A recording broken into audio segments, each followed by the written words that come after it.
Welcome to Beautifully Unfiltered, the Purple Runway podcast. The Purple Runway podcast is about breaking the silence, honoring truths, and creating honest conversations that lead healing and advocacy and empowerment. For too long, the stories of domestic violence, especially those rooted in trauma, silence, and survival, have been hidden behind closed doors, and we're here to change that. So welcome to Beautifully Unfiltered, the Purple Runway podcast, and let's walk with purpose together.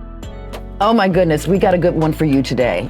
On Beautifully Unfiltered with Gigi, Kitty is going to be here with us, and she's going to be talking about healing out loud. And this woman has a story that is going to blow your mind, from her hope to her resilience to her next. And when you can put all three of those pieces together, you get someone that is walking her journey and telling her story, and her interest alone is just to help one person. So I invite you to join this journey for this particular podcast and listen and sit back, grab your coffee, grab your tea while we talk to Kitty and let her share how she heals out loud. Today on Beautifully Unfiltered, I am here with a high energy, amazing woman who is taking Fredericksburg by storm as always. You know, I love to give that drama.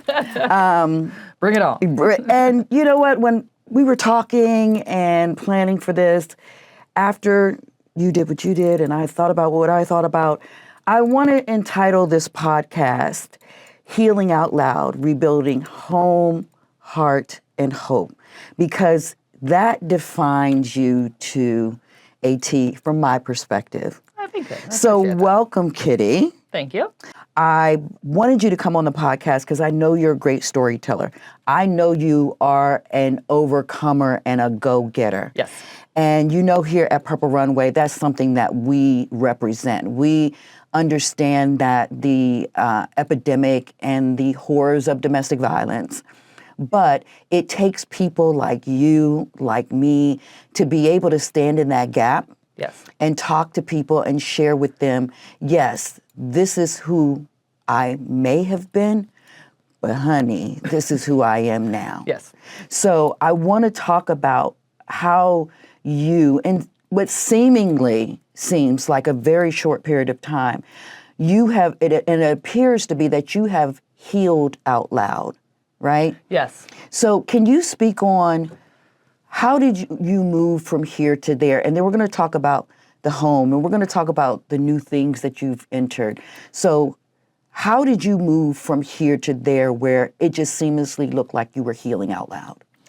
Well, I mean, initially, when I left my situation that I was in, I was pretty quiet. Like, a majority of my friends, like close friends, kind of knew a little bit about what was happening, but I had decided that I wasn't going to say anything. I wasn't going to talk about it. I was going to go to therapy, figure it out. Super happy to have gotten out of the situation in the first place, gotten my child out of the situation, you know, and ready to move forward with my life. But there came a moment where I kind of changed my mind on that. And the reason being is so many people, you're not even aware of the number of people that actually go through these situations. And if me talking about it and healing out loud, as you say, if me talking about it gets one person the gumption or the idea to take care of themselves and get out of their situation, then I will scream it to the mountaintops. Absolutely. Every day, all day long. One person, just one person. And that is very important, because a lot of times you hear, oh, one person. I think in this realm, that means the world to us, because we know what it takes to be there. And one thing that you said to me is one of the most important things that you did for yourself was to leave. Yes. Was it like a light switch coming on, or was it slow and hard? So it was very slow and hard. So there came a point in my relationship where my father actually had a heart attack, and he had to have an emergency triple bypass, and it was kind of that time frame that I mentally left. Like I was done. In my head, I was like, I need to figure out how I'm going to get out. I need to figure out how, I'm going to move forward with my life by myself, take care of my kids and that. It still took me 6 months to physically leave. And it happened one day where I was just, I'm done. I can't do this anymore. I'll sleep in my freaking car at this point. Yeah, I don't care. absolutely. I don't care. The situation I was in, I wasn't happy. I was miserable. And in that 6-month period between the time that, that my father had his heart attack and that kind of was a light bulb moment for me. Life's too short. Like, what am I doing? Yeah. Like, why am I sitting here in this miserable situation when I don't have to? I'm not married to the guy. I'm like, we don't have kids together. Like, there's nothing that ties us together. Why am I doing this to myself? And worse off, why am I doing this to my child? Why am I allowing my child to sit there and see his mother being miserable? I'm a great person. I'm a lovely person. I'm a fun person. And that situation was just completely taking all of the joy out of me. Yeah. Time with my family. I had no more friends. The things that I loved to do, I wasn't able to do. So, yeah, I decided at about 6 months into it and into mentally leaving, I was like, I'm done. I'll sleep in my car. I'll figure it out. Like I said, I'm a go-getter. I will make things work for me the way I need to. Yes, you will. To not be in this situation anymore. I'm going to regain my life back. That's right. That's right. And I did. And you did. And I did. It was very difficult at first. I made some mistakes, and I remember I didn't go to therapy right away when I left. And I would find myself having lunch at a restaurant, and in the middle of eating my cheeseburger, I'd be crying. Yeah. And I remember one day, I went to lunch. I was at Rebellion, and I'm eating this amazing cheeseburger. Should be happy, and I'm saying this is months and months later after I had left. Yeah. I should be happy. I should be good. Life's calm. I got all my friends back. I got my life back. I'm doing all the things I love to do again. And I just start weeping over this burger. And I remember I was like, I ended up putting it in a box and taking it home with me. And then I cried in my bed for 3 hours that same afternoon. And then that's when I was like, you know what? I do actually need therapy. Like, I need to talk to somebody. I need to figure this out. And it wasn't really figuring out what my life looked like. It was figuring out why I allowed my life to get to the situation that it was in. Absolutely. Yeah. And so I'm so glad you mentioned about therapy. Therapy is so very important. Yes.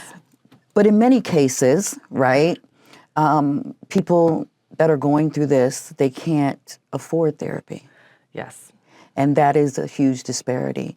So for those that may not be able to do that, how important would you say community is? Absolutely, 100% important. I don't know that I would have gotten as far as I've gotten in basically a year, almost a year. It's coming up on a year. If it wasn't for my community. Absolutely. My friends, like the community, like the nonprofit community that I work in and out of all the time. They really helped me kind of redefine myself and find myself again. So That's awesome. Super important. And it's free 99. And it's free 99. Free 99. I love that. And it's just, some people, they help you take that shame and that hurt and that pain away. And it doesn't mean like your entire community you're sharing details with, but you're sharing the details with those special people to help you grasp and understand, okay, well, this is a trigger. So how do you, it's been a long time, but it's been a short time. Yes. Have you identified those triggers that you, when you need to say, okay, this is my tool for this particular trigger, like the cheeseburger?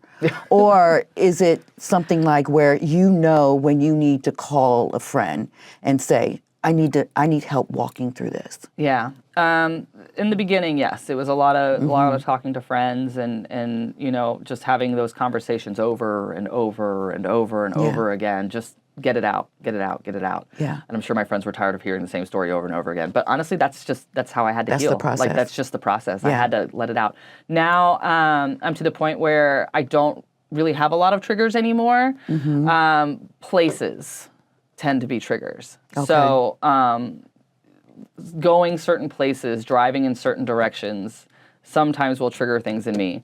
but You've identified them. I identify them early, and then what I've been trying to do is I've been trying to make new memories in those same places. And that is the beauty of growth. Yes. Because when we embrace whether someone has 10 triggers or one trigger, when you can identify that trigger and you have enough help and support and confidence within your healing, then you start saying, okay, bring it on. Yeah, I'm ready. Bring it on. Yeah. I got this. Yeah. And I'm going to change the trajectory of what this looks like moving forward. Oh, yeah.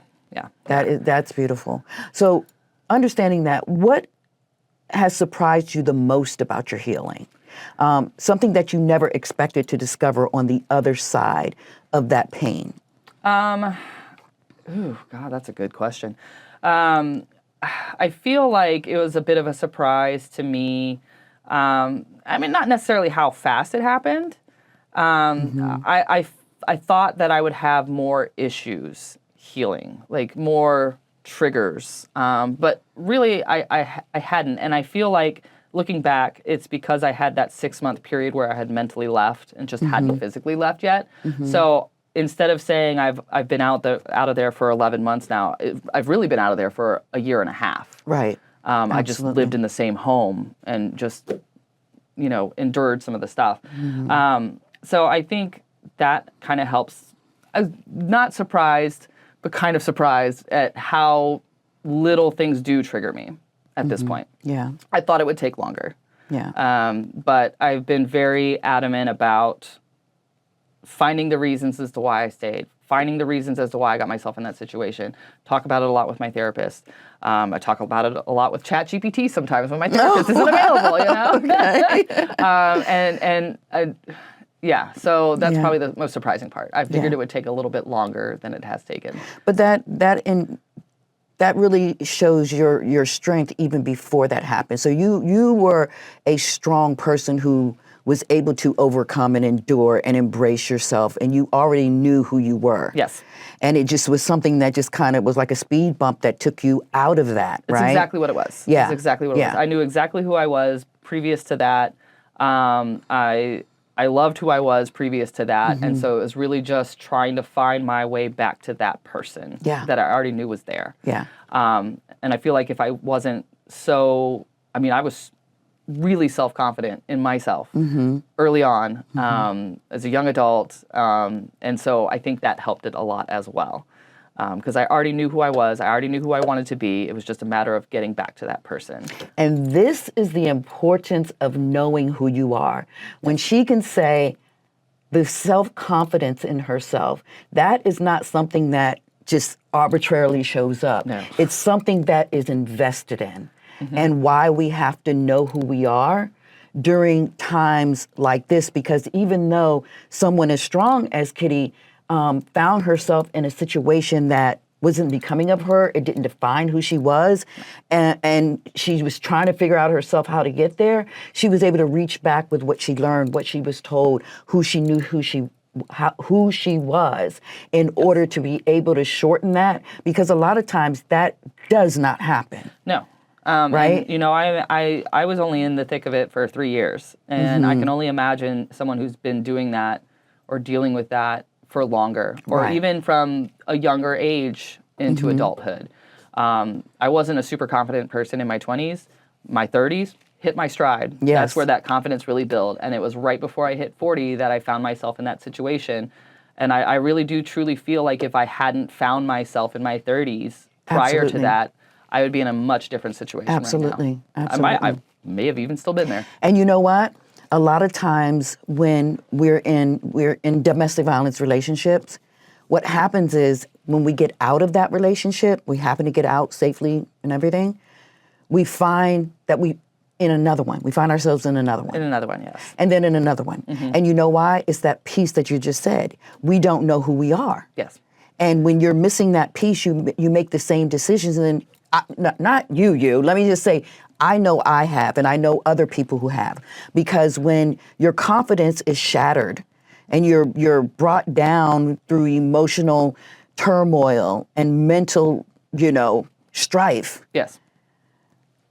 it takes a long time to build that back up. Yeah, and not only that, I think it's like that whole trauma bond thing that they talk Absolutely. about too. It's like a drug, and you are just tied to that high of the ups and the downs, and it's a heavy emotional toll. Yep. And even though it's a negative emotion, you're addicted to that emotion behind it. Yeah. And I think that's where a lot of people find themselves stuck in those situations over and over and over again.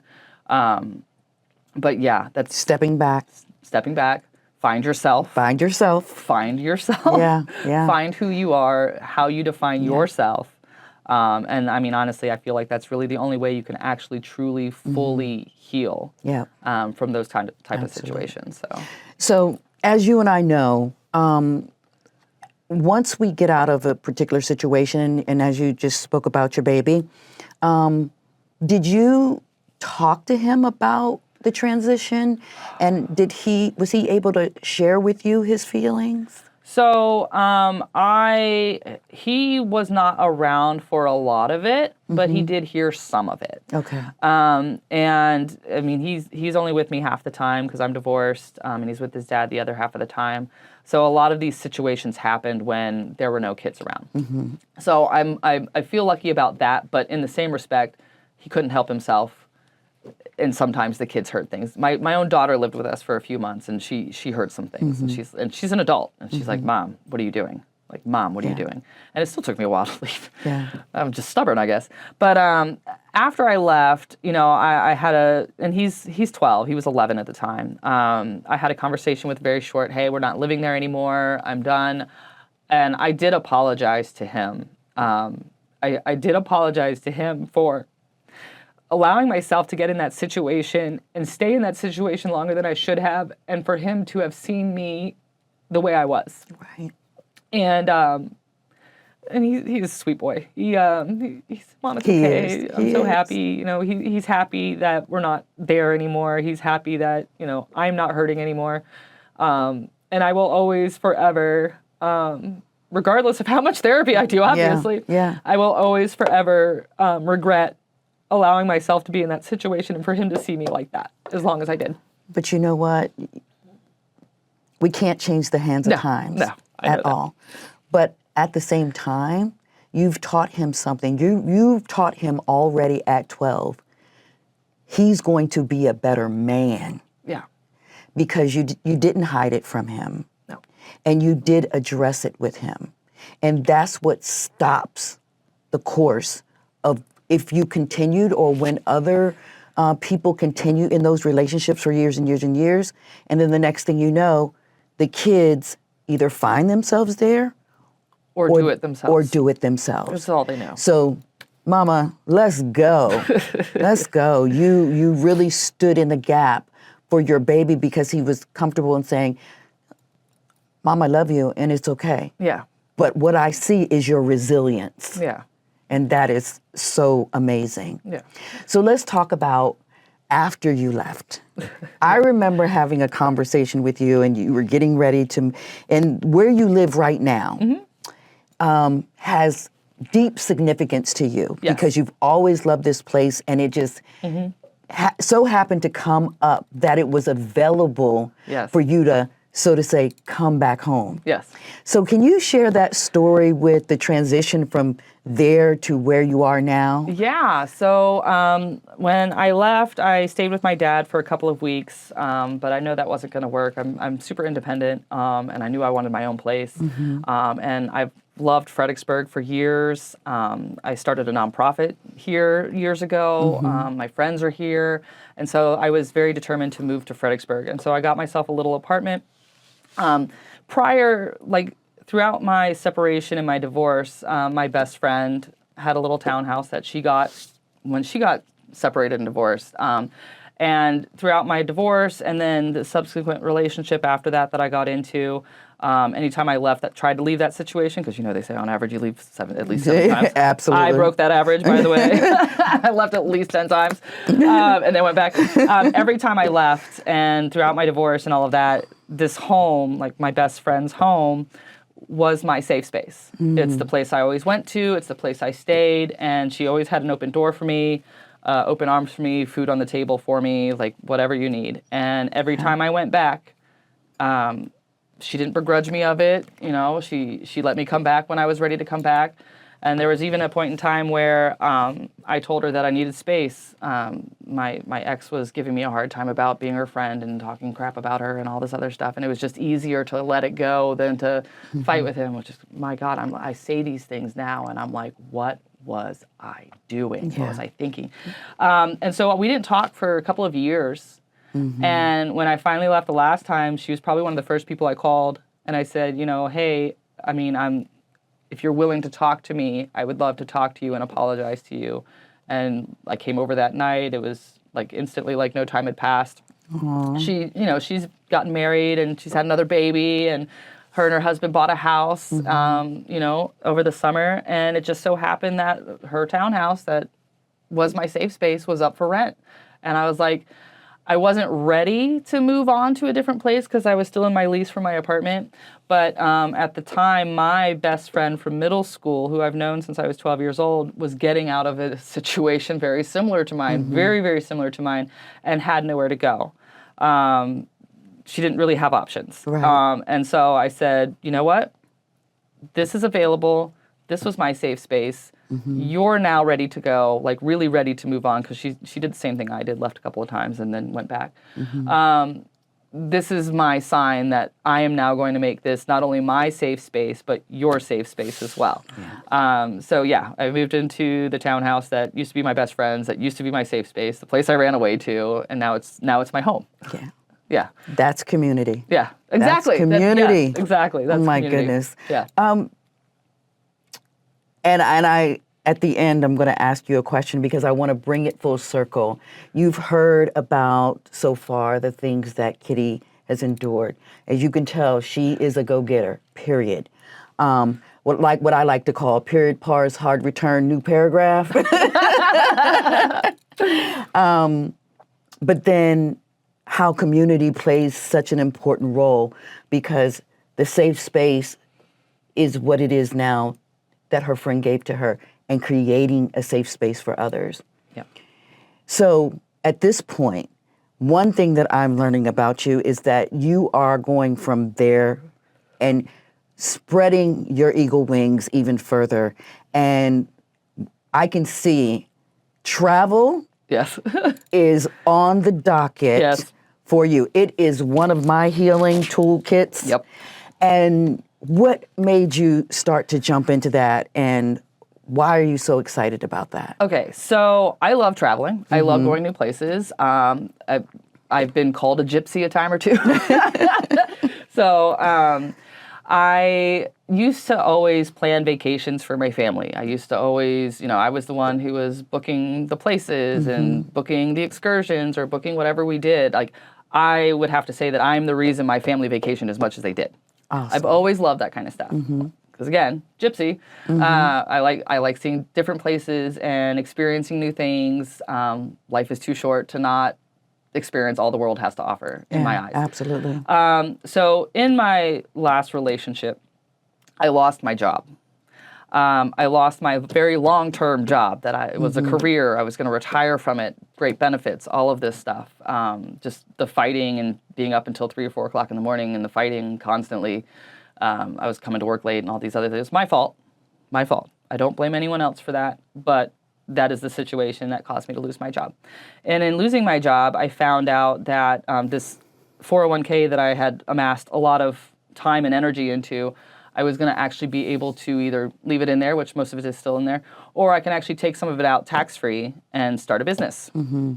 And so that's what I did. And because I've always been a go-getter, and I've always been super independent. And so, well, if I don't have this career anymore, let me find a business that I would enjoy trying to start. Let me work for myself. Yeah. And in thinking about what I could do, travel, that was right at the forefront of my mind. I talked about it for a while. And so I looked into franchises. I felt more comfortable starting something as a franchise versus something, from the ground up, just because I'm not experienced in owning my own business. And at least a franchise has the support. I found a great franchise to buy into. I bought into it. It took me a while, actually, after I left, because it was something I had talked about before I left. Like, my ex and I had talked about starting a business together. Yeah. And I never actually put the wheels behind it, because I think mentally I knew, like, that was never going to work. But then after I left, I think it took me another 4 or 5 months, and I'm like, why am I not doing this? Why? Yeah. Why am I not doing this? So, I own a travel agency now. And part of that, I do travel a little bit here and there. I'm going to national conference for it next week, actually. I leave next weekend. And then going to Jamaica in January. And then I'm going to take my son on a cruise for spring break. So, Awesome. Yeah. Awesome. And honestly, that, like, going to the beach is my home. The beach has always been my home. Me too. Beach. I'm a water baby for The sure. second my feet hit that sand, it's like everything just washes away. Everything just washes away. And sadly, I did not get to go to the beach one time this year. What? Not Girl, once. girl. No. Let me so tell you. next week, it's on. I don't blame you. You're just going to be all wrinkly or whatever. I can tell you, we just got back from Costa Rica for 10 days and not long ago. And you know how in Costa Rica, it has those rainstorms and then it goes away or whatever. It's like Florida. Yeah, like Florida. So I was there with my family. We had a great, amazing time. And every certain time of the day, the storm would come. You would hear the thunder, and then you would know it's getting ready to come. And I'd say, are you getting out of the pool? I'm like, no, I'm not getting out the pool. Give it 10 At minutes. all. Give it If 10 it's minutes. lightning, I'm going to get out of the pool. Yeah. And so it started raining. I am in the pool swimming. And not saying that we did go to the beach, but I stayed in that water because it just makes cleanses me you in a way that you can't clean even and cleanse explain. and you can't explain it. Yeah. If that's your thing. Some people, it could be the mountains, if they're yeah, staring yeah. at the mountains. But water is definitely one of my tools in my toolkit, Yeah. for sure. Yeah. For sure. Oh, yeah. Baths, the beach, Yep. pools. Yep. Oh, yeah. Baths, for sure. Water baby. Yeah. Absolutely. Candles, beads and salts and bubbles and all that good stuff. So, Yeah. and that's pouring into, that's a way that we can pour into ourselves daily. Yep. Self-care. Our self-care. It's a thing. Definitely. It is a whole thing. Absolutely is a thing. And- And you should not feel guilty for it. Absolutely not. You will never get me to say that, oh, someone is being too self-care-ish. Do self-care. There's no such thing. There's no such thing. What happens within you when you're in motion? You are a DJ too. Yes.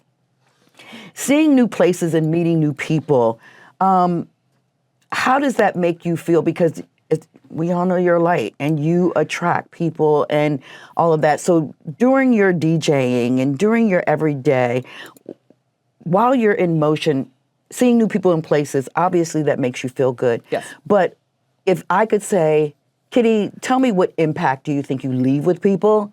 What would you say? Ooh, wow. Well, I hope it's a positive one. Obviously. I hope it's a positive one.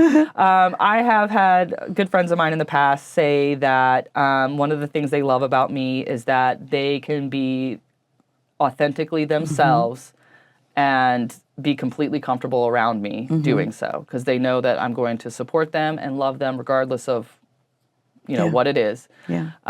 So I guess I would say that I make people very comfortable with being authentically themselves. You do. Because I am authentically myself and I do not apologize for it. You do. Yeah. And You do not, and you do. do not, and I do.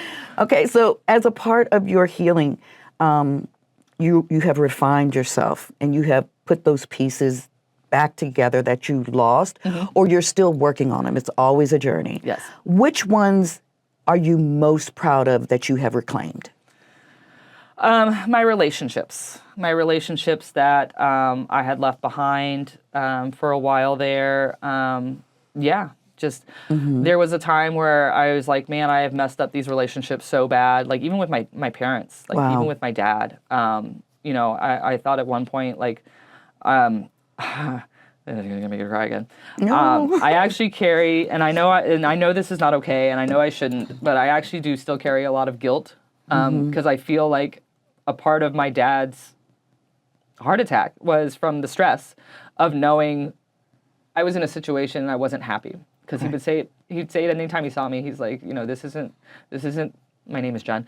This isn't the Jen I know. This isn't my Jen Jelly Bean, which is a nickname he's And as a daddy's girl, I understand how you feel on that. And so even though he's told me it's not the case, don't blame yourself, I still do hold some guilt in knowing that, regardless of what he says and everything else going on in his life, like a bit of what I was dealing with at the time stressed him out enough to add to the stress that he was already having from other things, I guess. So I'm not going to blame myself for it happening, but I do know that my situation played a bit of a role in it. And I think that's why the light switch clicked when all of that happened too. What am I doing to myself? Like, I'm fine, I'm okay, but what am I doing to my son? Yeah. What am I now doing to my dad? And who else's lives am I affecting by staying in this situation that I have no business being in? Right. Yeah. So you know what? This is the beauty of healing, not because the way that you feel, but again, you're owning that and showing people the pieces of that puzzle that, yes, we see the strength in you. We know you are a go-getter, and we know you're very independent. But when you're walking through this healing, there are pieces that no one can help you get rid of. Yeah. No matter if they forgive you, no matter if they tell you it's not something you did, but being through that therapy and going through your own journey, I know that you're going to be able to release that soon too. Yeah.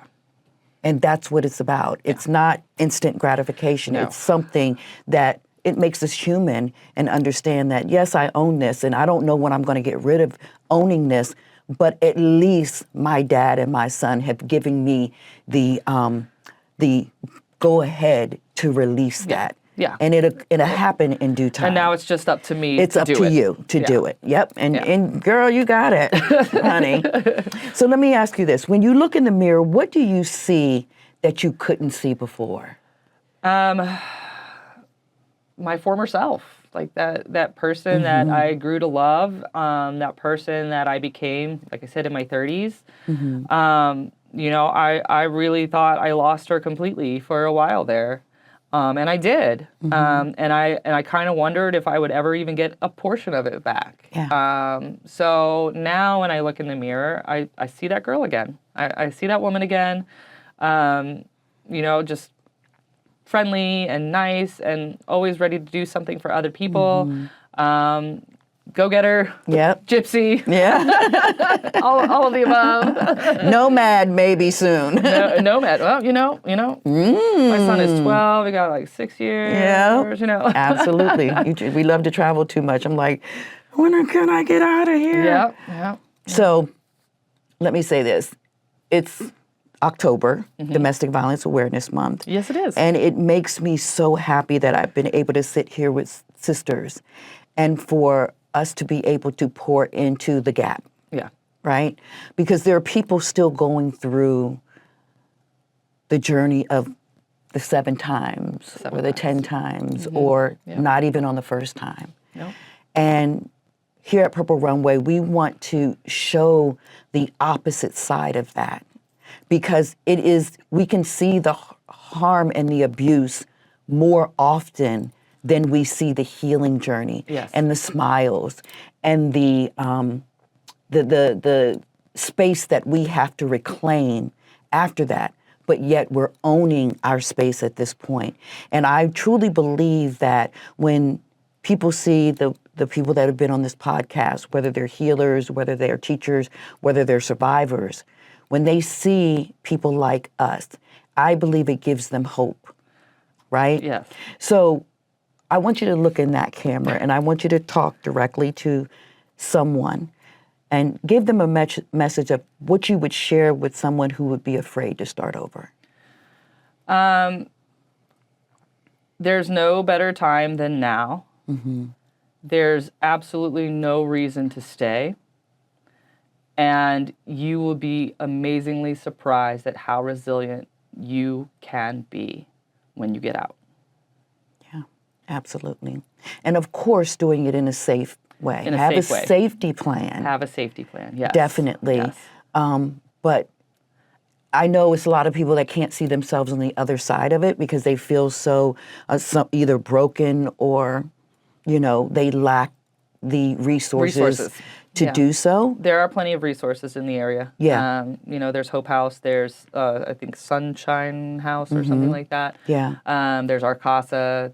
There is a lot of resources in the area. It's just sometimes it's difficult to find. And sometimes it's difficult to have the conversation that you had with your friend. And just to remove that part of it and not think that your friend is not going to come and embrace you. Yeah. Sometimes people have to step back, right? And so I would recommend people to go to your friends. Those relationships that you lost, believe me, they're open and willing and looking forward to welcoming you back. Especially if they know what's going on. Absolutely. Especially if they know that relationship got broken, not because of you as the person, but because of the situation you were in. Your friends are forgiving, your friends are loving. At least I hope so. Yeah, absolutely. I know mine were. Yeah. So I'm super lucky to have had them and have them in my life. So. That's awesome. And so as we close out, I want to say that I've seen that you're going through your therapy, as we know, and you're able to articulate all of the things. Yes.